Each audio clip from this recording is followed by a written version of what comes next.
What is up, fellow crypto lovers? Welcome back to another episode of Beards and Bitcoins, a crypto podcast for the man's man with your host, BitBoy and J Chains. Thank you so much for listening. Make sure you hit that subscribe button if you like what you hear. You can always leave us a comment and please rate and review on iTunes. We sure appreciate your support. If you have any questions or interview requests, shoot us an email at info@beardsandbitcoins.com.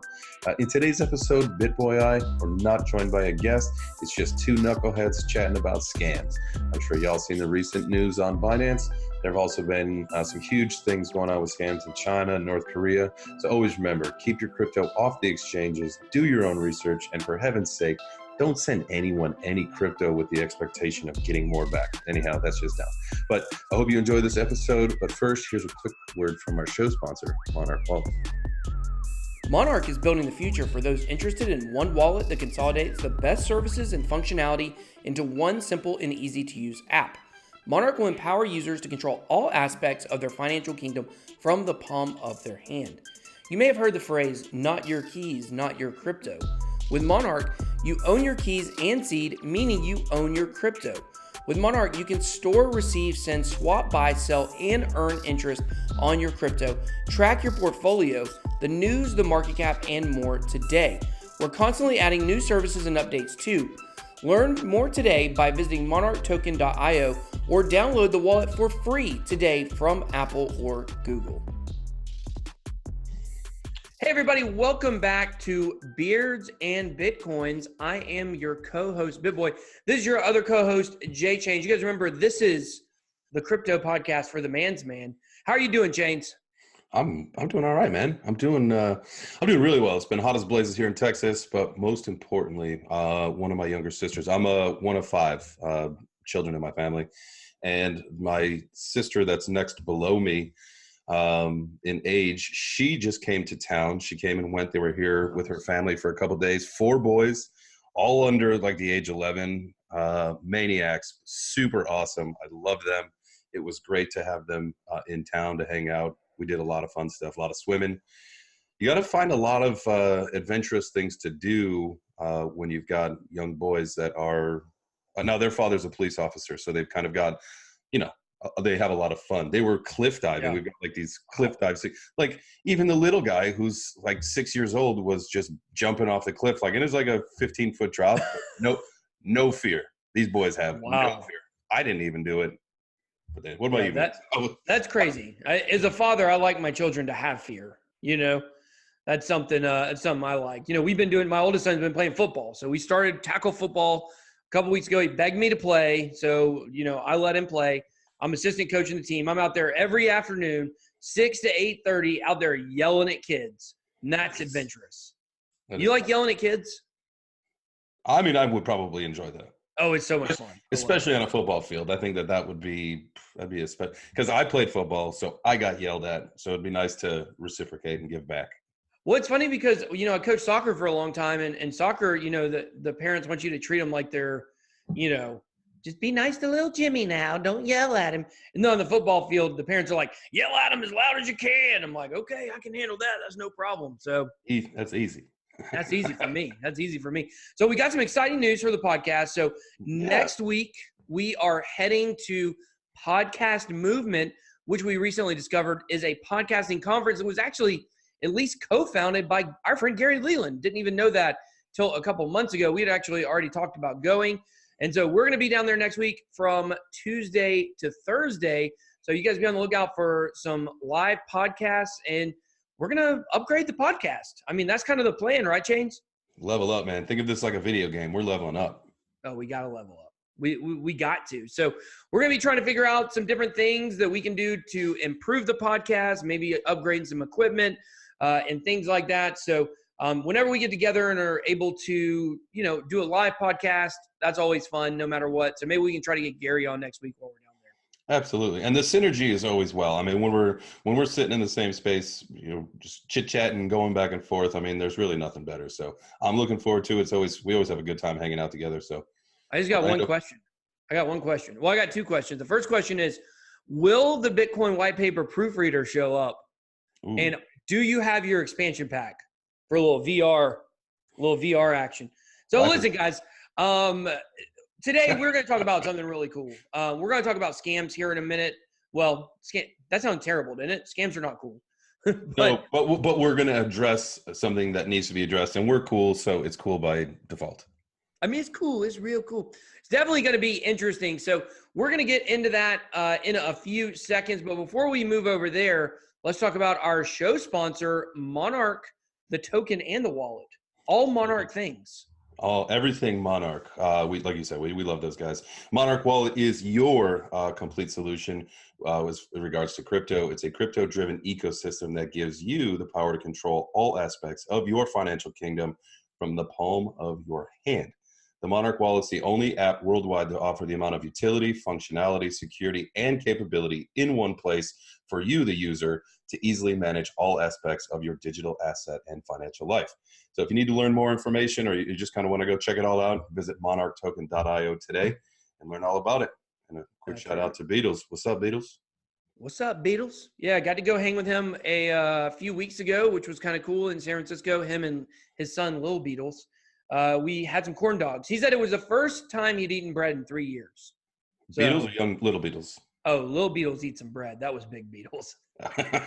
Lil Beatles eat some bread. Lil Beatles is like me. He likes to eat, I think. So, anyways, it was definitely a fun time we had out there. And, we talked about Monarch and kind of the future and direction of it. And, I mean, it's just getting more and more popular. And it is a lot of, these scams we'll look at today involve exchanges, not really understanding how to keep your crypto. The fact is, you need somewhere. We just had a lot of people recently want to move off Coinbase because there was some kind of, negative news about that. Binance obviously had the huge hack. Well, the hack actually occurred back in May, but, maybe we'll get into that a little bit today too, which was crazy news. And, more of these exchanges are looking like they're not safe to keep your crypto on, even though we kind of already knew that. But Monarch's definitely a good alternative. So let's talk crypto scams. I mean, I'm ready. I'm ready as ever to jump into this.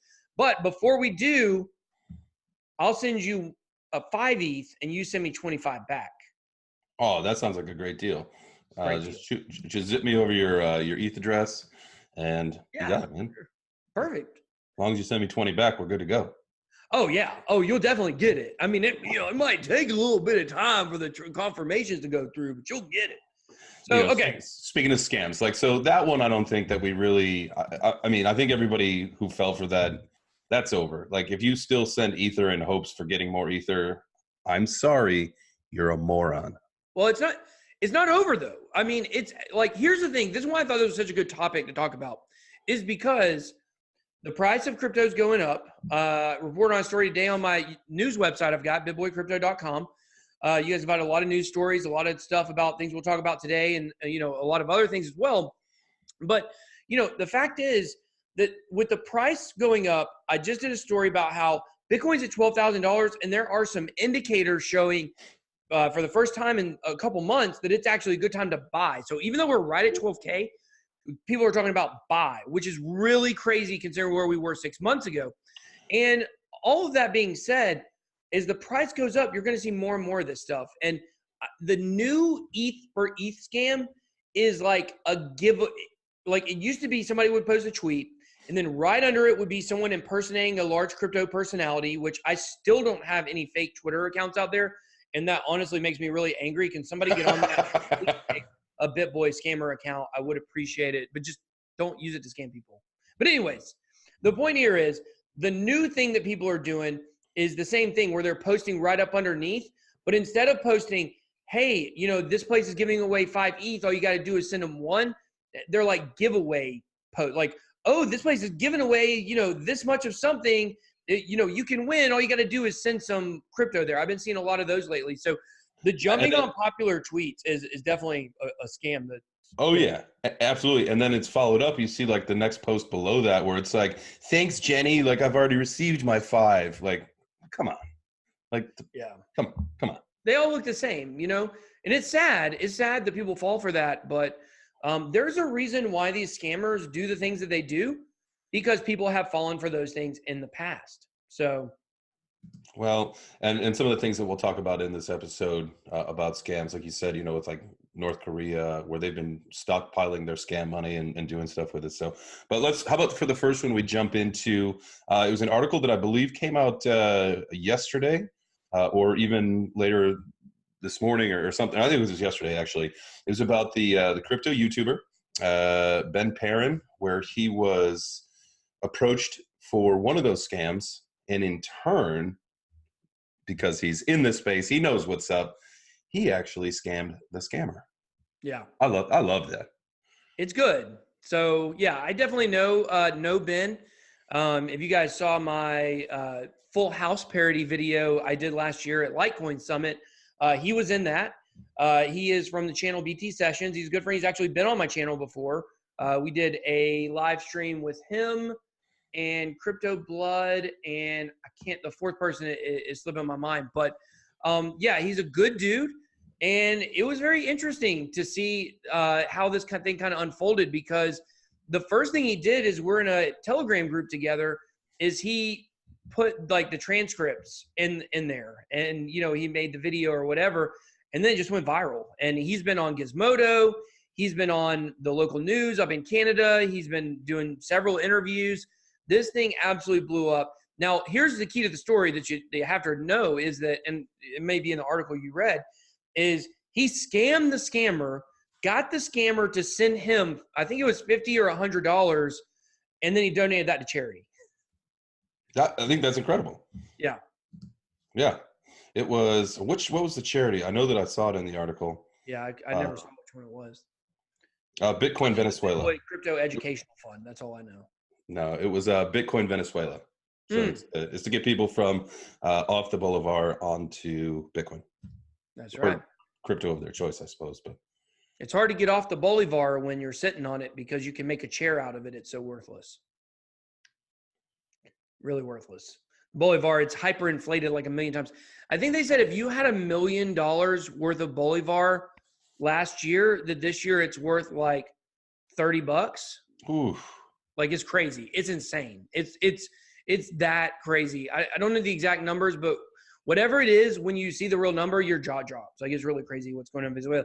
Side note, Venezuela Bitcoin volume peer-to-peer on localbitcoins.com is an all-time high. So that shows you right there, when the fiat currency is hyperinflating, people are going to go to Bitcoin. But yeah, that was definitely a cool story. And the thing is, if you've been in crypto for a while, you get these weird messages from people all the time.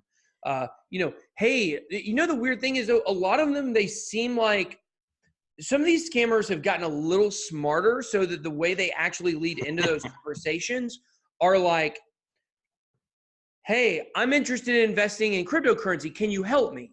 Like, when you get a message like that on Instagram or Telegram or Twitter, you're like, oh, cool. This guy wants help.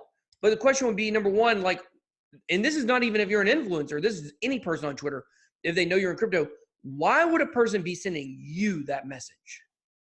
Oh, because they love your pretty face, man. Well, I mean, my face is pretty. That is true. I do get nervous about those, though, right? Where you get the request on Twitter for someone to talk to you. It's like, oh, hey, how are you? It's like, do I even respond to this? Because I know what's coming. Yeah, no. If someone starts out a message with something like, hey, or how are you? Like, I never respond. If they won't actually get to the business of what they're wanting to ask me about, then you don't get a response, But they kind of do it in a reverse way to make you feel. What happens is, when somebody does this, when somebody sends you a message and they said, hello, I would like to invest in cryptocurrency. Can you help me? What they're doing is they're giving you the power. They're making you feel like, oh, me? Oh, I do know about crypto. I can help this person. And then they have a way of twisting that around to where eventually it turns out they're trying to scam you. And a lot of it is done through like, and this is how Bitcoin or how Ben Perrin actually got the scammer to give him money. They say, oh, just do a test transaction. Just do a test transaction. I want to know that it works. So send me $50, and then, if that's the case, then I'll send you a bunch of money. And that's the scam right there. And they devolve into these conversations of, talking about, how that person can get money from you, even though it starts out as something that makes you feel like, oh, this person can't be scamming me because they're asking me to help them. It's psychological is what it is. And that's what a lot of these scams prey on, is the psychology of humans. Just remember, crypto is trustless. Do your own research. Crypto is trustless. Trust no one. Yeah, because once a transaction goes through, it's done. There's no refunds on the blockchain. Oof. It's scary. I know that that's something that's scary to a lot of people, and and it's not so much about reversing a transaction. It's more about messing up a transaction. I know personally, when I first got into it, I was so apprehensive to send anything because I've just figured I was going to screw something up. Right. I mean, that just happens in my life where I've booked flights for the next year, for the next month, for like 2 weeks later. I'm like, wait a second. Like the other day, actually, all right, this is a funny story. Coming home from Bitcoin 2019. Yeah. We took the bus from LA to San Francisco, and then we were going to take the bus back to LA. I had to get back home, so I booked myself a flight from San Francisco back to Austin. I get to the airport, and my thing's not working. So I go up to the counter. I'm like, ma'am, this is not working. I'm not really sure what's going on. And she very quickly realized that I had booked my flight for the day that we were on, but in July, not June. So did you get taken care of? Or are you still in San Francisco right now? I got it taken care of, but it was not very cheap. I've done that before too with a hotel where I was in the hotel parking lot. I can't remember where we were coming back from, but we were in the hotel parking lot. And so I was using Expedia or something, like click like map, like closest one to me. And I ended up booking a hotel like 6 hours away. And I was literally in the hotel trying to check out, and they're like, you'll have to call Expedia. Luckily, the place refunded it. A lot of places, I mean, they have the option not to refund if you do that. So you got to be very careful. But on the blockchain, there's no option of those refunds, especially from a scammer. So I've definitely reverse trolled a lot of scammers before. So I understand this way of thinking. I just always end up asking them for nudes. That's what now, no one's ever sent me one, but all my reverse scamming conversations always end with, yeah, I'll send you 50 Bitcoins if you just send me those nudes that you promised, I the other day, and this wasn't so much of a scam, but it was someone who was really kind of opposing maybe just being an naysayer for no reason, and they kind of fired some stuff back to you, and I forget what your response was, but it was really funny about how this was yesterday. Yesterday, yeah, the thing where the guy said that I'm a shill. Yeah. Oh, yeah, about Binance. Yeah. So I have a new strategy. My new strategy is to never, ever, ever seriously defend myself anywhere. I don't do it on Twitter. I don't do it on Reddit. I don't do it on Instagram. I don't do it on YouTube. If someone says something about me, like I know who I am, my community knows who I am. Like people know I'm authentic. I don't do sponsored content and not disclose it. Like it's always either in the video or in the description. Never have I done anything like that, right? So when somebody calls me a shill, then obviously they don't know who I am. And so this guy said, he said that it was talking about the Binance hack, and he said, I did a story, and I'm very irritated at Binance, and I'm going to do another story today about how they've been purposely hiding stuff from people regarding these hacks, and it's not good stuff, right? And so this guy said, oh, you better not say anything about Binance. They're, they pay for all you shills. And so I responded and I said, I did not receive my W-2 in the mail. And he said, oh, well, your Masters will do something. I said, it's a real shame. I only live 3 hours from Augusta, and I've never been to the Masters. It would have been real cool to watch Tiger win. So that's what it was, man. I thought that was just a great reverse, like, screw you, man. So one guy a couple of weeks ago when I was because this is my new thing. Like I refuse to seriously defend myself. I only will respond with jokes. And some guy said, oh yeah, now I see you're the fat guy that just tries to be funny. And I responded with another joke. Like I will out joke you. I will get the last word with a joke, no matter what. And the more serious you try to be with me, the more I'm gonna joke with you. So I love that. Yeah. All right. So back to scams. Yes, back to scams. I pulled up this article, and I suppose I could probably share it. Yeah, it's a picture. Where do you do that at? At the top or at the bottom? At the bottom where it has the green thing. Say sure. Yeah. Well, insider info for you Zoom users. There you go. All right. So this is the 5 most notorious cryptocurrency scams of 2019. Came out in April, so a few months ago, but some pretty big ones that I'm sure everybody remembers. And maybe we can just run through some of these and talk about it. The first one is the South Korean Ponzi scheme. They had some investors in South Korea, mostly old people, which I hate how people scam old people, man. That's like They do. They love it. they're just, it's an easy target, and it makes you sad.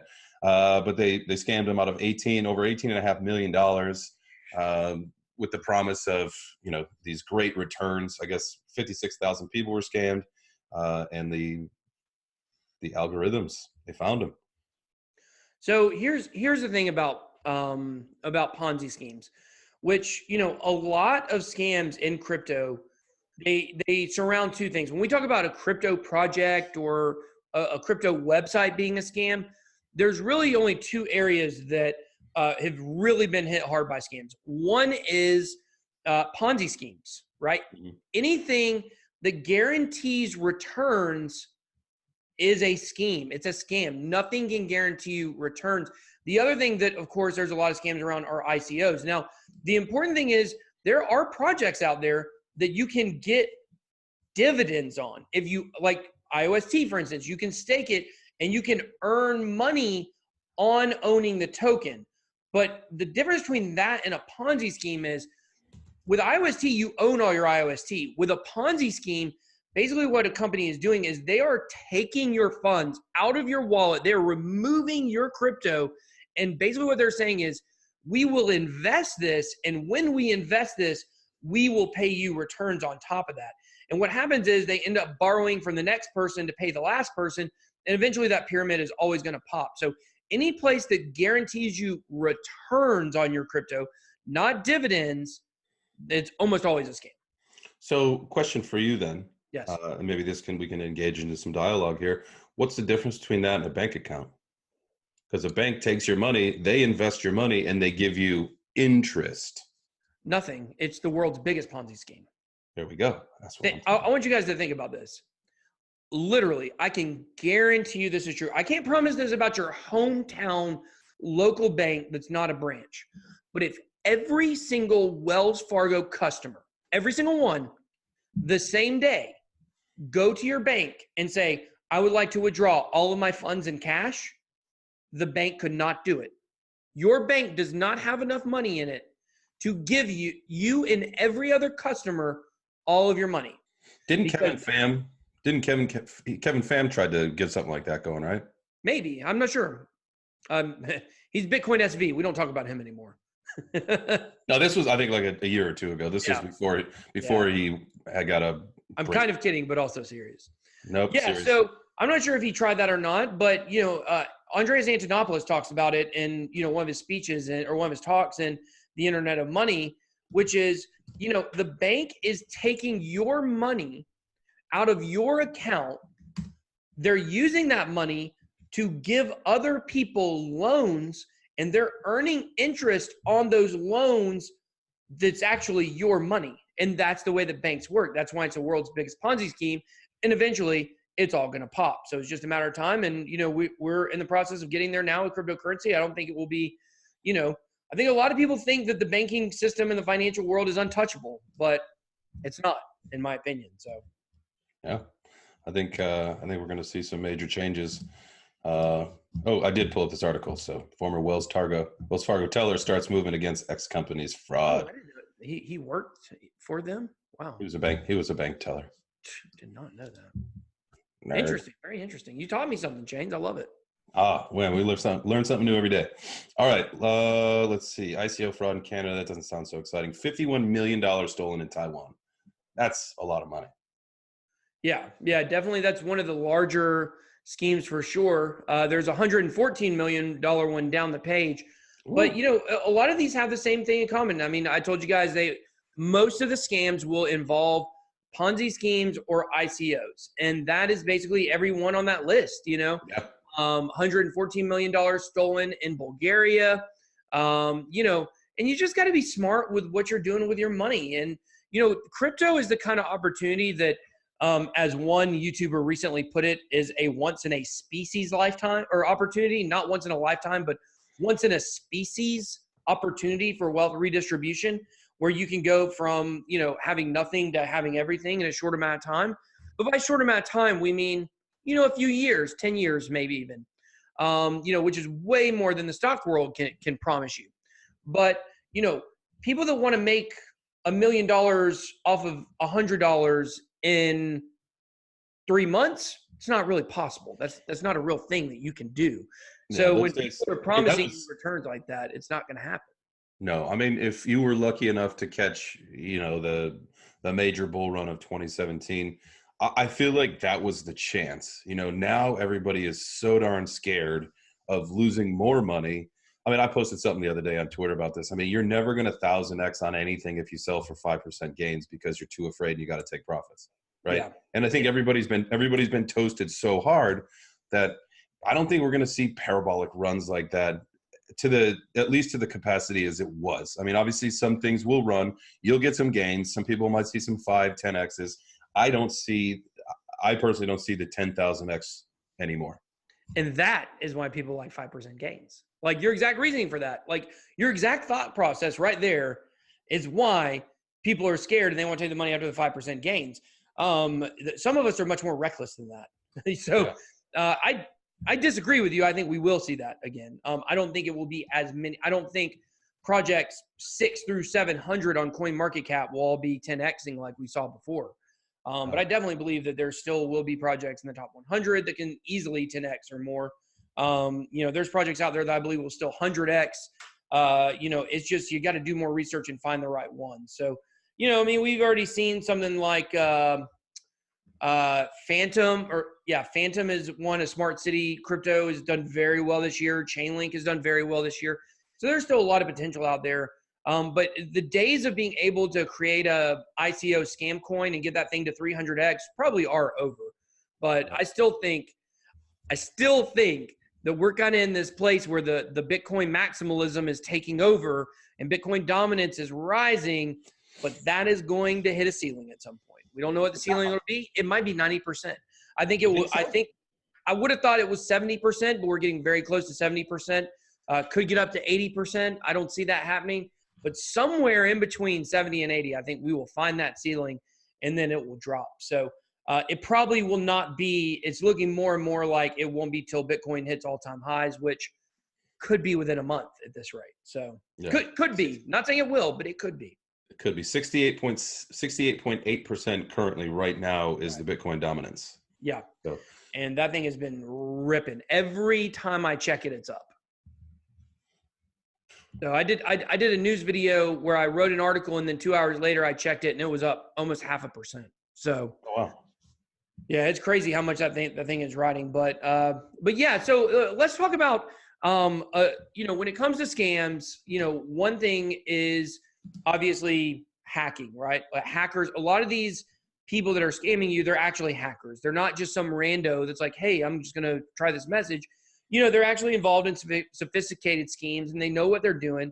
And there's actually been recently, you can read about both of these stories on BitBoyCrypto.com, 2 different state-sponsored hacking groups that have been targeting crypto exchanges and crypto firms. One is called the Lazarus Group. It's out of North Korea. And then the other one is called APT 41, I believe, and is out of China. So the scary thing about these is both of these are sponsored by their country. So we actually have North Korea and China itself wanting to target cryptocurrency exchanges and firms for hacking funds. Now, North Korea actually got $2 billion in hacks from exchanges, mostly Asian exchanges. And JJ, what do you think they use that on? My first guess is going to be like weapons and drugs. Weapons and ballistic missiles. Ooh. So I don't know about drugs. I don't know if North Korea is huge on drugs. I'm not sure because I don't know. You think of places like North Korea where everything is so like, I don't know if you've seen the movie The Interview, and I don't know how close that is to real life, but I think it's pretty close. I don't think it's that far off. I mean, some of the stuff obviously was exaggerated, but I don't know at a place like that. I don't even know if there really are drugs circulating. Maybe people from there will tell me I'm wrong and that, or that have been there, but it's a scary place. I wouldn't want to do anything wrong in, for sure. No. So, But you think, yeah, and when I said that, I think, there's always ties to the CIA with the drug trade here in the United States where, they're the ones that bring the cocaine and the heroin in. I just assume that a country like North Korea, they've found some way to, whether it's just a pass through the country. Yeah, we'll let you get. oh yeah, that's a good point. That's a good point. Yeah, you definitely may be right there. I just don't know if there's a lot of drug users in North Korea. I'm just not sure. Maybe there are. I don't know. It's one of these places that we don't really know what the heck happens there. So if you are listening to Beards and Bitcoins from North Korea, or you happen to know, just throw a comment on here. Let us know if people use drugs in North Korea. Yeah, if people use drugs in North Korea, let us know. So the other group is from China called APT or Apartment 41. I don't know if it's App 41 or Apartment 41, whatever it is. It's a Chinese group sponsored by the state. Once again, in a communist country, most stuff is sponsored by the state. And they are targeting any industry that is in the way of Chinese global domination. So China has this thing called their 5-year economic development plan, and any industry that is in that is a target. So healthcare industry, they want to be the leader in healthcare. So if you're in the healthcare world, heighten your cybersecurity, they're coming after you. If you're in, travel, same thing. A lot of these different industries, are being targeted. Entertainment, video games, Hollywood, all of that stuff are being targeted by these, Chinese hackers ran by the state. And it's kind of a scary thing, to think that these countries are going after cryptocurrency exchanges. Yeah. Well, I mean, I don't want to say it's an easy target, but some of these exchanges are just such an easy target. And the volume, I mean, they in some regards, they've probably done it to themselves. And whether it's fake volume or whatever it is, you're like, oh, we do this many billions of dollars a day in transactions, and whether or not they're shadow transactions or, just manipulation of what's going on. But then they put this out there that they're making that kind of money. I mean, if you're not safe, and I know that CZ has said that your funds are Safu. Well, they ain't Safu. Nothing's Safu. Get your cryptos off exchanges. Don't be opposed. So we just had a huge Binance story in the news, basically involving hacking, scams, the whole 9 yards. What happened is, do you know about this story? Yeah. Do you know about this story, Chains? I've read it. Yeah, I'll bet you know more about it than me, though. Well, I mean, pick a topic. Sorry, I'm just kidding. Motorcycles. Oh. I win. Yeah, okay, you're the winner. It's true. Okay, so get it, like it. Okay, listen. So Binance was hacked back in May. Okay, some of you guys probably remember this hack. 7,000 Bitcoins were stolen, right? So we're talking about millions. I think it was 120 million, something like that was stolen. Now, the news that we got out of that was that their API system had been hacked. So what that means, if you used a third-party trading tool, right, to trade crypto on Binance, that it was jeopardized, and that through that API key, they could actually get access to your account. Okay, so basically a lot of companies, portfolio management companies, websites, what they did is they reset all the API keys, okay? So that means you had to go back into Binance, create a new API key, and then send it to that third-party website for them to be able to have access to your account. And by access to your account, that just means that you can access your own account through a different website. Like the people that work there aren't actually going in and fooling your account. So that was the news, that the APIs were stolen. And basically, if you didn't use API, you didn't worry about it. And if you did, you reset the key and it was no big deal. Well, now it's coming out that not only were the API keys stolen, but user information, including KYC documents, were stolen, which means pictures of people holding their passports with their picture, holding passport with their face in the picture, so you can see that they're actually the person holding the passport. And we don't even know what else was stolen. We only know that these were stolen because someone opened up a Telegram group, someone who's been trying to extort Binance for several months now by holding these pictures over their head. They say they got 60,000 pictures, I believe, and they were asking for 300 Bitcoins for them not to release the pictures. So the person ended up, the talks with Binance broke down. The person ended up starting a Telegram group and listed, I think it was 100 of the pictures or some of the pictures, basically kind of still as a threat to Binance. Maybe it released a lot more, but they're supposedly going to release them all. And Binance came out and said, oh, no, it was just FUD. It was just FUD. It's not real. This was taken from a third-party company, blah, blah, blah, blah. Bunch of excuses. The long and the short of it is the pictures were taken from Binance, whether it came through a third-party company or not. And CZ is basically trying to spin this like, number one, it's good news. He actually had a tweet where he said, oh, this can actually be, you know, a lot of times you have bad stuff happen and it can be for good, which in life is true. If you're in charge of my money, I don't want to hear that. You know, if you have my money on your exchange, I don't want to hear that. So, you know, now we're finding out that they lied to us or hid information. In my opinion, hiding information is a lie. You know, if you're not giving us the whole truth, that's a lie. So it's a bad situation all the way around. And I definitely will not be using Binance going forward at all. I know U.S. customers are supposed to be losing in September, but this to me was a final blow. They've had 3 hacks in 13 months, which you think is the biggest exchange. You think they can afford the best security. Now, granted, they're going to get the most attacks. But to me, it's just a bad situation all around. And you really got to think about where you're putting your money, especially knowing that all like these state-sponsored, you know, hacking groups are coming after crypto exchanges. Like, not your keys, not your crypto. Y'all will remember that. Crypto. Yeah. You know, it's funny for me, and we could probably have a whole segment or a portion of an episode on slamming Binance. Yeah. I think there's like I said, there's just a whole lot you can talk about. For me personally, when they listed Dogecoin, that was game over. Like you lost all respect and credibility when you list a meme coin. I mean, it's not even a real asset, in my opinion. It's yeah. In my opinion. Well, I think there's very specific reason why they did it, I believe, which is, you know, Dogecoin is one that's very liquid and it's easy to trade your Bitcoins out for Dogecoin or your Dogecoin for Bitcoin because there's so many buy and sell orders because it's so few Satoshis that if you go check the order books, you'll see like there is so many Bitcoins on each Satoshi sitting on buy orders and sell orders. And that's probably why they did it to keep it more liquid, even though it is a meme coin. So that's probably the reasoning. But here's the fact. Binance is about to take a big hit. Binance has taken some hits over the years due to those hacks, but they're about to take a big hit because U.S. customers are not going to go there. And I've been really surprised to find out. I've never done KYC with Binance. I've been really surprised to find out how many people have.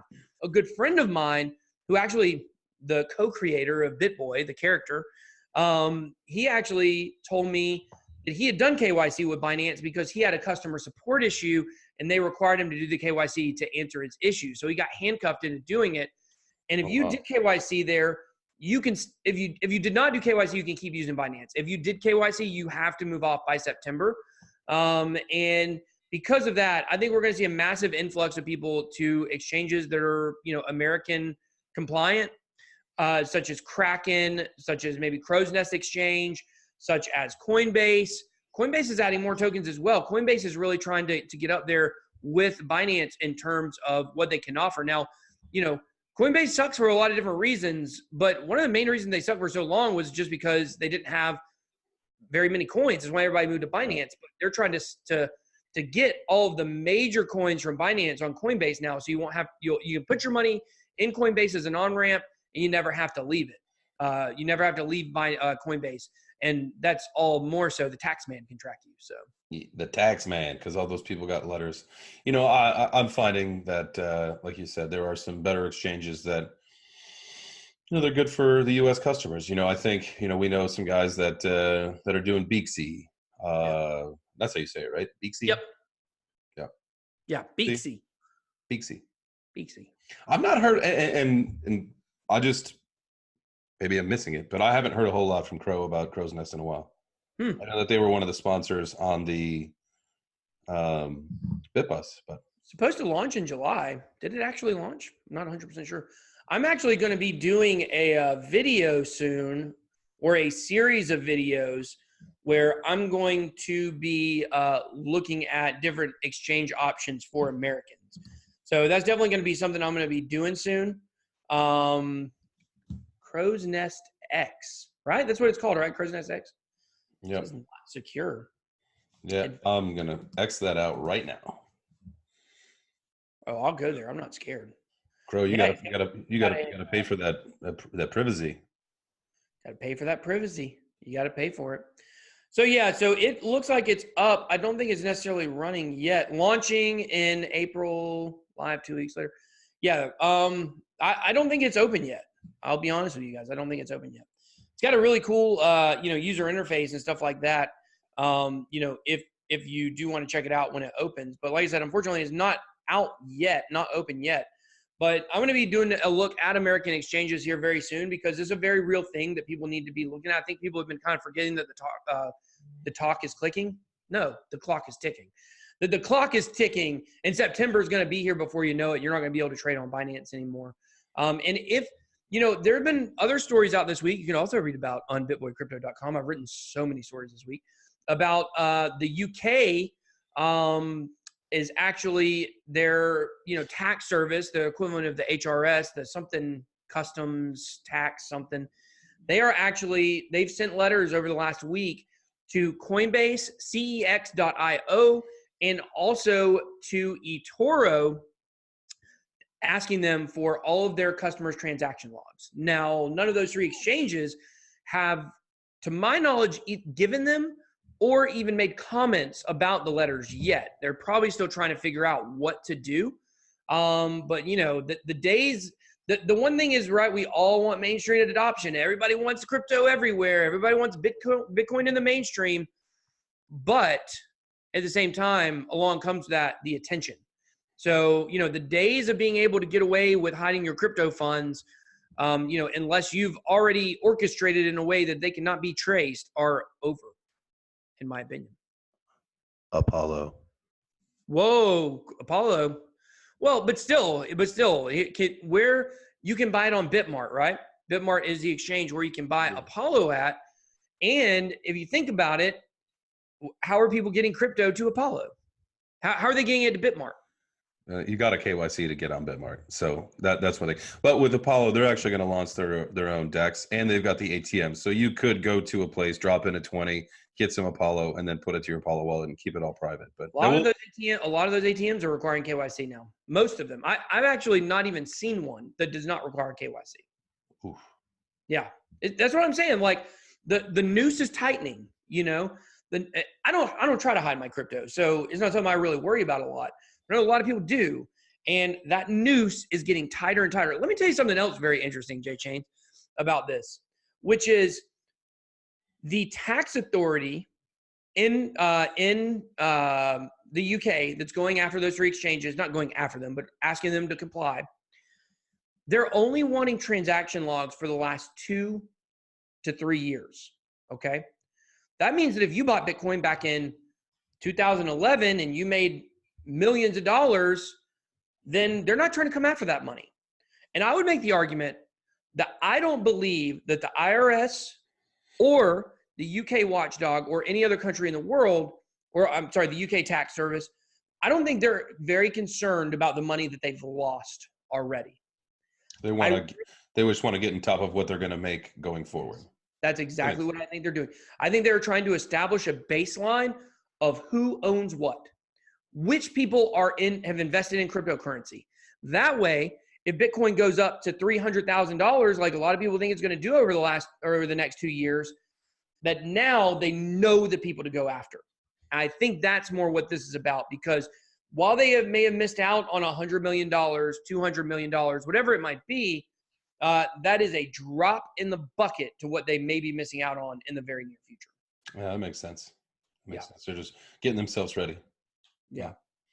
So, you guys got to be careful of scams, be careful of the tax man, be careful of exchanges. That fits right into the whole conversation about scams, the tax man, because the tax man is the king of all scammers. The scammiest of all scammers, the tax man. The scummiest of all scammers. Scummiest of all scammiest. Hey, we're going down to Orlando next week. Are we going to Disney World? Oh, you want to ride Magic Mountain or whatever? That sounded really weird. Don't ever say that to me, please. Okay, listen. So, so I don't know. The little Universal Studios action. I mean, who knows what we may do next week? You don't know where we will live stream. We'll make videos. We're going to cut some more sizzle reels, get some B-rolls. Love sizzle B-roll footage. So that's what we'll be doing next week. So I think that's pretty much the end of the show today.